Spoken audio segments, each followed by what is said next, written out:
ఆంధ్రప్రదేశ్లోని నిరుద్యోగ యువతకు కూటమి ప్రభుత్వం మరో భారీ తీపి కబుర్ను అందించింది. ఇప్పటికే ప్రభుత్వం చేపట్టిన మెగా డిఎస్సి ద్వారా ఉపాధ్యాయ పోస్టులను వేగంగా భర్తీ చేసేందుకు చర్యలు తీసుకుంటున్న సంగతి తెలిసిందే. ఈ క్రమంలోనే పాఠశాలల్లో విద్యా వ్యవస్థను మరింత బలోపేతం చేయడమే లక్ష్యంగా రాష్ట్ర ప్రభుత్వం అడుగులను వేస్తోంది.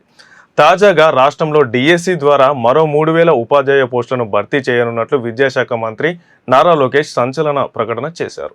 ఈ నిర్ణయంతో ఉపాధ్యాయ ఉద్యోగాల కోసం ఎంతో కాలంగా ఎదురుచూస్తున్న నిరుద్యోగులకు సరికొత్త ఆశలు చిగురించాయి. విజయనగరం జిల్లా దాసన్నపేటలోని జిల్లా పరిషత్ పాఠశాలలో నిర్వహించిన రాష్ట్ర స్థాయి క్లస్టర్ పాఠశాలల కాంప్లెక్స్ల సమావేశానికి విద్యాశాఖ మంత్రి నారా లోకేష్ ముఖ్య అతిథిగా హాజరయ్యారు.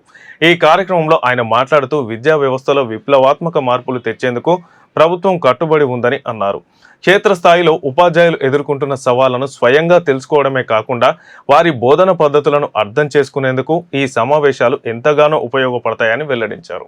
ఇకపై ప్రతి నెల క్రమం తప్పకుండా ఏదో ఒక నియోజకవర్గంలోని క్లస్టర్ కాంప్లెక్స్ సమావేశంలో తాను స్వయంగా పాల్గొంటానని మంత్రి లోకేష్ తేల్చి చెప్పారు. సమాజంలో మనం ఆశించే సానుకూల మార్పు కేవలం విద్య ద్వారానే సాధ్యమవుతుందని తాను నమ్ముతున్నట్లు మంత్రి స్పష్టం చేశారు.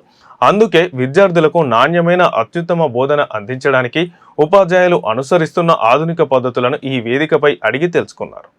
రాష్ట్ర వ్యాప్తంగా ఉన్న 4,034 సముదాయాల ఉపాధ్యాయులు వర్చువల్ విధానం ద్వారా ఈ కార్యక్రమంలో ప్రత్యక్షంగా పాల్గొని తమ విలువైన అభిప్రాయాలను పంచుకున్నారు. అదేవిధంగా ఉపాధ్యాయుల కోసం ప్రత్యేకంగా టీచర్ ఎలిజిబిలిటీ టెస్ట్ నిర్వహించే ప్రతిపాదనను కూడా ప్రభుత్వం తీవ్రంగా పరిశీలిస్తున్నట్లు వెల్లడించారు.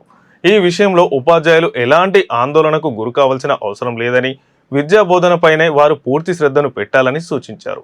వివిధ ఉపాధ్యాయ సంఘాలు ప్రతినిధులు కోరిన సమస్యలు, విజ్ఞప్తులపై సానుకూలంగా స్పందించిన మంత్రి త్వరలోనే 3,000 కొత్త పోస్టుల భర్తీ పూర్తి చేస్తామని హామీ ఇచ్చారు.